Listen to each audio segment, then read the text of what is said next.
Twelfth के बाद UPSC की तैयारी कैसे करें या ग्रेजुएशन के साथ साथ यूपीएससी की तैयारी कैसे करें।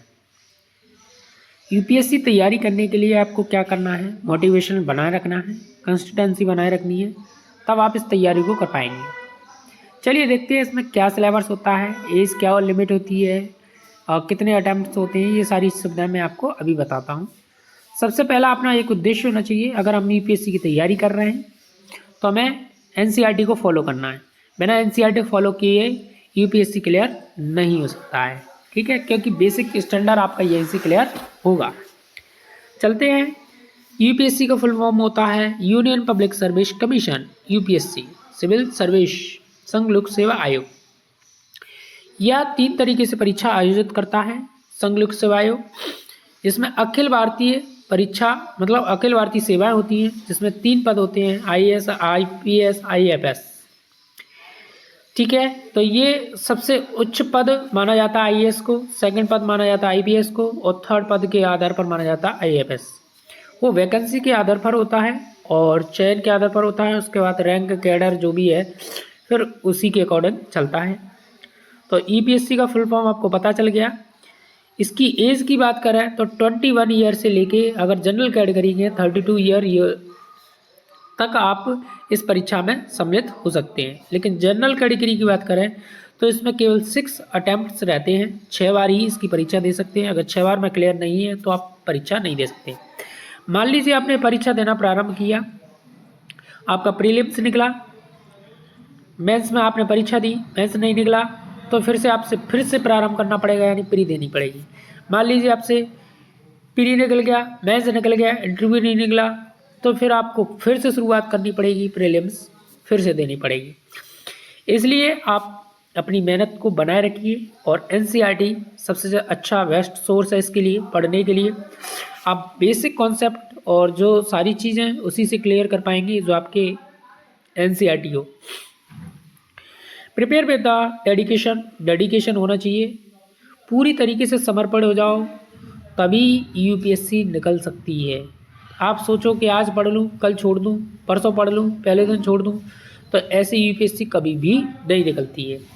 और पढ़ने की बात करें तो आप जो भी कुछ पढ़ें उसको बार बार रिपीट ज़रूर करें, बिना रिवीजन के कुछ नहीं होगा, क्योंकि इसमें सिलेबस इतना है कि आप इधर से करोगे उधर से भूलोगे, उधर से करोगे उधर से भूलोगे। ऐसा नहीं करना है, आपको सारी चीज़ साथ में लेके चलनी है। प्रीलिम्स मेंस भी अगर आप 6 महीने प्रीलिम्स को दे रहे हो तो 8 महीने मेंस को देने ही पड़ेंगे। अगर आपका दिमाग बहुत ज़्यादा ही तेज़ है तो फिर अपने अकॉर्डिंग देखी जाएगी, ठीक है। तो इसमें आपको क्या करना पड़ेगा, अपनी डेडिकेशन बनाए रखना है। देखिए, तो मैंने आपको बताया अखिल भारतीय परीक्षा में 3 चीज़ हो गई अखिल भारतीय सेवा में। उसके बाद ग्रुप ए और ग्रुप बी आती हैं। ग्रुप ए में मैंने ये बता दिया है, इंडियन रेलवे आती है, इंडियन रेवेन्यू सर्विस आती है, इंडियन ट्रेंड सर्विस आती है, बहुत सारी सर्विसेज जो आती हैं वो ग्रुप ए के तहत आती है। ग्रुप बी की बात करें इसमें आर्मेड से संबंधित आती है, दिल्ली अंडमान निकोबार सिविल सर्विस, पांडुचेरी इत्यादि चीज़ें इसमें आती हैं। इनमें भी ऑफिसर बनते हैं, सिविल ऑफिसर, पुलिस ऑफिसर। उसके बाद हम देखते हैं फिर प्रीलिम्स का पेपर होता है। सबसे पहले प्रीलिम्स का पेपर कब दे सकते हैं, जब आपकी ग्रेजुएशन कंप्लीट हो जाती है, आप 21 वर्ष की अवस्था में होते हैं, तब आप पहला प्रीलिम्स दे सकते हैं। प्रीलिम्स में क्या करना होता है, प्रीलिम्स में 2 पेपर होते हैं, एक GS1 एक GS2। GS2 न बोलकर उसे CSAT बोलते हैं, एप्टीट्यूड टेस्ट होता है। आपका जो मेंस परीक्षा के लिए सिलेक्शन होता है वो केवल GS1 पेपर से होता है। अच्छा, GS2 पेपर क्या होता है, GS2 पेपर देना भी कंपलसरी है, क्योंकि ये पासिंग मार्क होता है, क्वालिफाइंग मार्क 33% यानी 66 नंबर आपको चाहिए। और पहले की बात करें GS फर्स्ट में तो 100 क्वेश्चन होते हैं, 200 नंबर का होता है, 2 घंटे का पेपर होता है और 2 नंबर का एक क्वेश्चन होता है, 1/3 माइनस मार्किंग होता है। वहीं इसकी बात करेंगे आप तो 80 क्वेश्चन आते हैं, 200 नंबर का होता है, 2.5 नंबर का एक क्वेश्चन होता है, 2 घंटे का पेपर होता है और आपको मैंने बताया कि 1/3 माइनस मार्किंग होता है। आई होप इतना आपको समझ में आया होगा। तो प्लीज़ इस वीडियो को अपने दोस्तों के साथ शेयर ज़रूर करिए। यूपीएससी का इसके बाद प्रीलिम्स के बाद मेंस होता है, मेंस को भी देख लेते हैं हम। इसमें 2 पेपर होते हैं, जो एक मान लीजिए भाषा, चयनित भाषा कौन सी, आप जिस स्टेट से हैं उस स्टेट में आपको कौन सी भाषा अच्छी लगती है। जैसे मान लीजिए आप हिंदी से हैं तो हिंदी लिखिए आप, क्योंकि वो सिंपल रहती है। इंग्लिश से हैं तो इंग्लिश बोलिए, गुजराती, मलयालम, मराठी, जो आपको पसंद हो उस लैंग्वेज से आप अपनी पहली भाषा पेपर दे सकते हैं। फिर अंग्रेजी कंपलसरी होती है, 3-3 घंटे के पेपर होते हैं, 300 अंक के पेपर होते हैं, 25% इसमें क्वालिफाइंग होता है। ये 10th क्लास के स्टैंडर्ड लेवल का होता है, ज़्यादा हाई नहीं होता है। 10 से 12 मीडियम पेपर आता है, आप कुछ भी कर सकते हैं, यानी पास हो सकते हैं। ये पेपर केवल क्वालिफाइंग होता है, ये पेपर मेंस परीक्षा में मतलब जुड़ता नहीं है, मेरिट लिस्ट में नहीं जुड़ता है। उसके बाद मेरिट लिस्ट के लिए पेपर होते हैं, कम से कम 7 पेपर होते हैं। पहला होता है निबंध, जो 250 अंक का होता है, 3 घंटे के सभी पेपर होते हैं। दूसरा होता है GS1, GS2, GS3, GS4। उसके बाद आप ऑप्शनल पेपर चुनेंगे, जैसे ऑप्शनल में आप चुन लीजिए, मैथ चुन लिया, physics, chemistry, biology, sociology, philosophy, economics, polity, environment, science, कोई सा भी आप बैकग्राउंड चुनेंगे तो उसके 2 वैकल्पिक प्रश्न होंगे और टोटल मिला के 1750 का इसका पूर्णांक होता है। और इंटरव्यू की बात करें तो इंटरव्यू का जो होता है 275 अंक का होता है, लेकिन इसमें भी फिक्स होता है। कुल मिला के 2025 अंक का यह पेपर होता है। और उसके बाद जो प्रीलिम्स की परीक्षा है वो जुड़ते नहीं है, केवल मेंस में आप बैठ सकते हैं। प्रीलिम्स का इससे कोई लेना देना नहीं होता है, मेन परीक्षा यही होती है, इससे आपकी मेरिट बनती है। और कम से कम मान लीजिए 1050 के अप्रॉक्स आप IAS बन सकते हैं, क्योंकि 50% ही इसका कट ऑफ के आसपास जाता है। और फिर उस वैकेंसी और उन कैंडिडेट के आधार पर होता है, कितने कैंडिडेट उसमें बैठे हुए हैं, कितनी वैकेंसी हैं, इसी आधार पर आपका चयनित होता है। जैसे ही आपका चयन हो जाएगा तो आपके डॉक्यूमेंट वेरिफिकेशन होते हैं, और डॉक्यूमेंट वेरिफिकेशन होने के बाद आपको कुछ समय के लिए जैसे अधिकारी होते हैं, कलेक्टर वगैरह, उनके पास आपको मतलब भेज दिया जाता है, जिससे आप 1 दिन 2 दिन 3 दिन उनको देखिए। उसके बाद सीधे आपको लावासनामे भेज दिया जाएगा। जब लावासनामे भेज दिया जाएगा तो वहाँ 3 महीने का फाउंडेशन कोर्स होता है।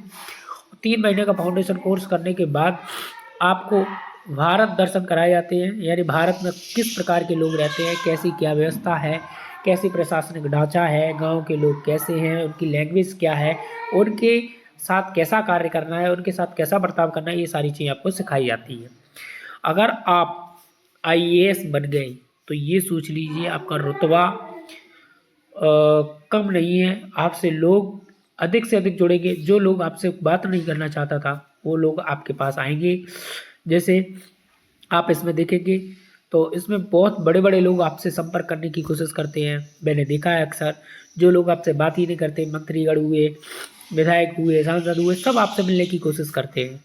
और सबका उद्देश्य होता है कि आप उनके नगर शहर जहाँ से बने हैं आप उनका नाम रोशन करें। जैसे ही आप बहुत बड़े बनते हैं तो आपको इसमें सुविधाएं मिलती हैं, गाड़ी मिलती है, मोबाइल मिलती है, मतलब फुल सुविधाएं मिलती हैं। आपको कर्मचारी वर्ग मिलेगा, आपको बंगला मिलेगा, आपको किसी प्रकार की कोई दिक्कत नहीं आएगी। हर सुविधा आपको दी जाएगी, क्योंकि आप एक प्रशासनिक अधिकारी हैं, आप जिले के मुखिया बनने वाले हैं। आप जिले के मुखिया बनाएंगे तो आपके जिले के अंतर्गत जितने भी अधिकारी होंगे सब आपको रेस्पेक्टेड देंगे और आपका सम्मान भी करेंगे, क्योंकि यह एक देश की सर्वोच्च परीक्षा है, देश की सर्वोच्च परीक्षा है। तो इस परीक्षा में आपको डेडिकेशन बनाए रखना पड़ेगा, मोटिवेशन बनाए रखना पड़ेगा, कंसिस्टेंसी बनाए रखनी पड़ेगी। आप ये सोच रहे हैं कि आज पढ़ लूँ कल नहीं पढ़ूँ, सपने देख रहे हैं, तो वो सपने साकार होने में थोड़ा समय लगता है। इस पर थोड़ा समय आपको देना पड़ेगा, और समय देने के साथ साथ अपने अटैम्प्ट को अच्छे से दें। ऐसा नहीं है तैयारी नहीं है तो आपने पहला दे लिया, फिर दूसरा दे लिया, तीसरा दे लिया, फिर सारे अटैम्प्ट खत्म हो जाएंगे तो आपको कोई दिक्कत आएगी। अगर हम OBC की बात करें तो उसमें 8 अटैम्प्ट होते हैं, वही SC ST की बात करें तो उनके अनलिमिटेड अटैम्प्ट होते हैं, 40 वर्ष की अवस्था तक वो दे सकते हैं। सबसे बड़ी बात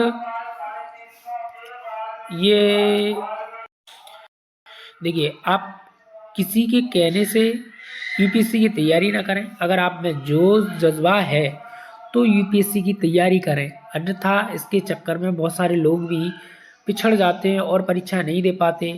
वो एकदम मतलब हार से जाते हैं। इसलिए आप इसको मन में अगर है जज्बा तो फिर वो जज्बा बना के रखिए, कम से कम 3 साल तो दीजिए। अगर आप डेली के मेरे अकॉर्डिंग 100 क्वेश्चन भी लर्न करते हैं डेली के, तो महीने में 30 दिन होते हैं, तो 30 दिन का मिलाकर बताइए 3000 क्वेश्चन होते हैं। क्वेश्चन कितने आते हैं भाई पेपर में? 100 क्वेश्चन आते हैं मान के चलिए। अगर साल में आप तैयारी कर रहे हैं 12, यानी टोटल 12 महीने होते हैं, 12×3=36, यानी 36,000 क्वेश्चन आपके हो जाएंगे। सोचिए 36,000 क्वेश्चन आपके हो जाएंगे। जब आपको 36,000 क्वेश्चन रट जाएंगे तो सोचिए क्वेश्चन तो 100 ही आएंगे। लेकिन ये क्वेश्चन आपको ऐसे नहीं करने, इनको हमें पढ़ना है, पढ़ने के साथ साथ समझना भी है। जब हम क्वेश्चनों को समझेंगे तब वहाँ पे जो क्वेश्चन आते हैं वो समझ परख के ही क्वेश्चन आते हैं, क्योंकि रटने से इसमें क्वेश्चन आपको मिलने वाला नहीं है। इसमें डायरेक्टली फैक्चुअल क्वेश्चन नहीं पूछा जाता है, इसमें पूरा उसका बेसिक स्तर दिया जाता है और पूरी तरीके से उसको स्टैंडर्ड लेवल पर बना दिया जाता है क्वेश्चन को, ताकि बच्चे उसे अच्छे से समझें और समझ कर ही उत्तर दें। क्योंकि ये आप एक प्रशासनिक अधिकारी बनने जा रहे हैं, जिले को समझने जा रहे हैं, तो आपको क्या सिखाया जाएगा? ये थोड़ी सिखाया जाएगा फैक्चुअल क्वेश्चन डायरेक्ट आपको किसी को जवाब दे दो, नहीं। आप उसकी वो ज़्यादा बोल रहा है तो उसको कम सारांश में आप अपना उत्तर दें, इस तरीके से इसमें सिखाया जाता है।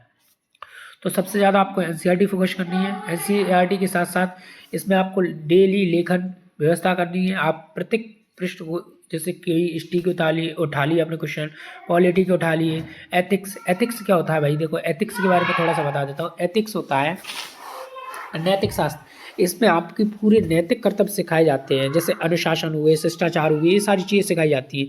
तभी तो आपने अधिकारियों को देखा होगा वो कितने तरीके से बात करते हैं, आपकी कितने अच्छे से बात सुनते हैं। तो अधिकारी एक बहुत बड़ी पोस्ट होती है, जिसे हम कलेक्टर बोलते हैं, जिले का मुखिया होता है, कितने लोगों को संभाल रहा होता है।